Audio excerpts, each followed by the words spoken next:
Ground میں cricketers اور جو پلیئرز ہوتے ہیں وہ سجدہ کرتے ہیں، تو وہ ٹھیک ہے آپ کی نظر میں؟ اس میں کوئی یہ سوال ہے کسی میری نظر پلیئر میں کس نے مجھ سے کیا تھا؟ جس پلیئر نے کیا اس سے تو بتائیں کہ بھائی تیرا تو نکاح ٹوٹ گیا،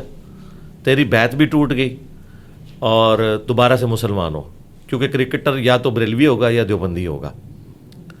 کیونکہ حنفیوں کے نزدیک بغیر وضو کے آپ سجدہ نہیں کر سکتے،